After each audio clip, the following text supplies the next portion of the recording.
Hello everyone, welcome to another video for the Animal Science Central Campus program. Today I'm going to talk about something somewhat related to animal science, but it's just something to also give you more background information. The thing I'm going to talk today about is drones and drone technology. A reasonable question to ask yourself right now is, hey, this is for animal science. What does a drone have to do with animals? Well, it has to do quite a bit, and honestly, the impact and use that drones have for animals continues to evolve. One of the most common ways drones are used when it comes to animals is surveillance. So you could think about maybe in the western United States where they have big open range areas, instead of riding a horse or a four-wheeler or something to drive miles to find your livestock, you could do something as simple as flying a drone overhead. In conservation, if you're looking for a population of, say, deer, you could use a drone to go look for pockets and groupings of deer or other wildlife. What I'm going to be using the drone for in the coming weeks is to give you guys videos and pictures of different aspects of agriculture. One of them, I'm hoping to go to northeast Iowa and take some pictures and videos of a farmer planting some crops. And there might be some other aspects. But I want you to understand what I'm doing with the drone and how a drone operates so you can better understand what you're watching. I'd be remiss if I do not talk about safety. Safety is crucial when it comes to operating drones. For further guidelines of drone safety as well as the do's and do nots, you can go to the FAA website online. FAA is different than the FFA. FAA has to do with anything in the air. It is the federal association that deals with planes, they deal with helicopters, they also deal with drone regulation. The FFA is a premier organization for youth leadership in agriculture. Two different things, very similar sounding name.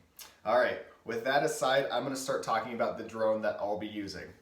So this drone is owned by the school district. It is a unique Q500 Typhoon with a 4K camera on it. This is what's called a quadcopter. Quad meaning four, so there's places to put four propellers. Another type of drone is what we call a fixed wing. So if you think about an airplane, they have wings out to the side. The wings don't really move. They're stuck. They're fixed. Okay, so we have drones that have just one solid wing mass that is a fixed wing. This being a quadcopter, it's similar to a helicopter, but there's four propellers that give it flight and stability. This specific drone can go up to 400 feet in the air. That is the maximum height that a drone can go according to FAA regulations. This one, I believe it can go about 30 yards out. So 30 yards out, 400 feet up, it can cover quite a bit of ground. I cannot fly this near crowds of people. That includes stadiums. I also need to make sure that I don't fly too close to individual people. So you want to stay at least 6 to 10 feet away from anyone. I cannot fly this anywhere near an airport, which can make this difficult because the school is located about 2 miles away from the Des Moines International Airport. That's illegal to fly within 5 miles of an airport. Also, it's illegal to fly within 5 miles of a hospital. You're probably thinking, hospital, what does that have to do with flight? Well, if you've ever seen a helivac, which is like a helicopter that they use for emergencies to fly out, say someone is injured on the side of the road, it might be quicker to fly a helicopter and get them than driving an ambulance miles away. They need a place to land when they get to the hospital, and oftentimes that's on the roof of a hospital. I know Des Moines has at least one hospital that has a helipad for these helicopters to land on in emergency situations. If you are uncertain of where you can fly a drone, once again, go to the FAA website. They have pretty clear guidelines of where you can fly it. Other things to know about the flight pattern for this is we cannot fly it if the wind speed is 10 miles an hour or faster. Now you could, go out there and like lick your finger and hold up in the air and just guess at wind speed, or you could throw some grass in the air and hope it's less than 10 miles an hour. Or you could get a weather app on your phone and it'll tell you the exact wind speed out there. So it needs to be 10 miles an hour or less wind speed in order to fly this. The reason being is if we fly in wind speed faster than that, it could take the drone up, it could push it out. It's just harder to control it. And when it's hard to control, it's not very safe. And once again, safety is crucial for what we're doing. With this drone, I can get about 18 to 20 minutes of flight time. Some things that affect that are wind speed. So the faster the wind is, the less time I can fly it because it's just taking more power to maintain flight. So if it's a nice calm day, I can fly more. Also, the batteries play a big role in it.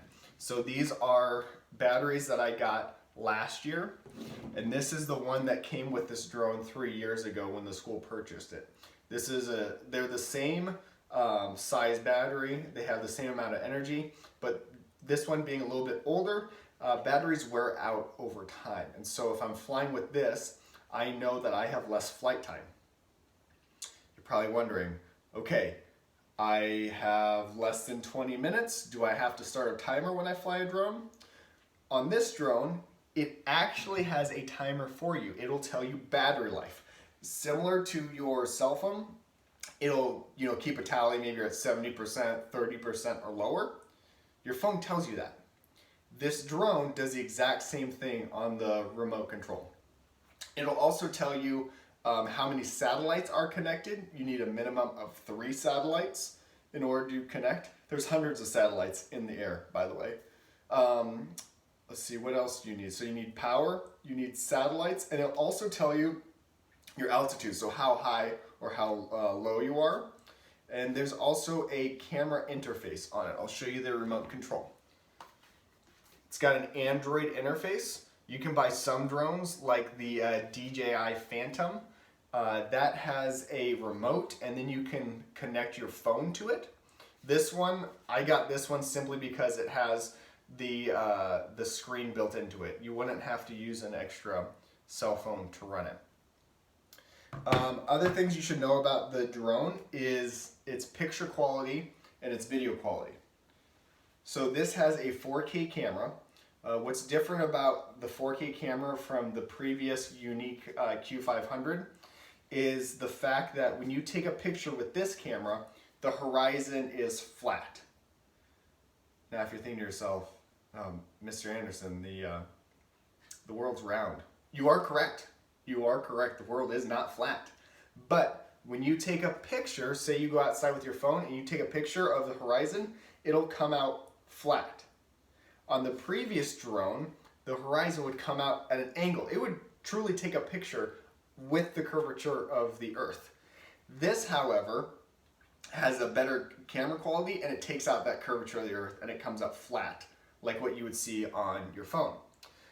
What it has is a camera right here, and it sits on a gimbal. So I'm gonna shake this drone around, but that camera does not move from its spot. So even if you're flying and the wind is shaking a little bit, when you look at your footage is gonna be still. It's gonna be calm, and that's from the gimbal technology. Think of it as a stabilizer for your camera. It's super handy to use. Let's see, other things about it. You might be wondering, how do you get pictures or footage off of the drone and maybe get on your computer to load on a YouTube page, your social media accounts? There is a micro SD card located inside the camera. I can pop that out. I can put it inside a SD adapter and plug it right into my laptop and pull up all of the video footage that I would get from it. So it's really, really accessible. I like it. It's easy. To get the battery in, there's a compartment in the back, and you just take the battery and you put it in, and on the battery it tells you how to push it in. There's a certain way to do it. All right, so I'm going to set that in there. The next thing that I want to talk about on this drone are the propellers. Now there are two types of propellers that this uses. They're labeled A and B. And from the video you're like, Mr. Anderson, they're just black propellers. There's no difference. Well, they have a difference in which way they bend and which way they curve.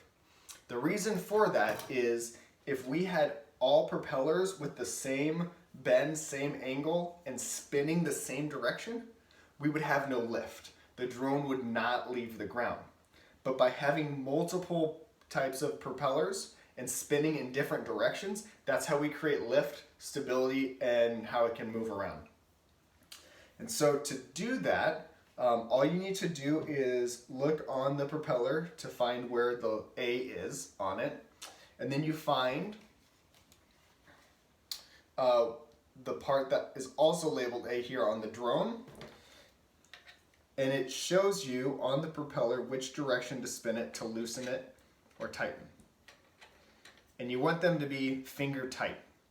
You don't want to really wrench on it. You don't want to show how strong you are. You just want it to be finger tight, and you want it to be screwed on squarely. You don't want it to be off kilter at all. One time I made the mistake of hurrying. I just wanted to get out and fly the drone. I screwed it on. One was not tight enough. The other was kind of off kilter. It wasn't squared up. And I got the drone up about, 20, 25 feet. All of a sudden, one propeller shoots off, the other one shoots off, and crashes into the ground. So take the time to do it right. So that is setting up the drone. I will not show you how to run the remote today. I'll do that in a later video. I'm inside right now, and we cannot start the drone up inside. That's another safety issue. But on a later video, I will talk about what it actually looks like when you fly the drone. Leave any questions that you have about drone usage and how this drone works. They're pretty straightforward to fly. They're pretty straightforward to set up. And then students, you can also look on the Canvas page for your assignment. All right, thanks everyone.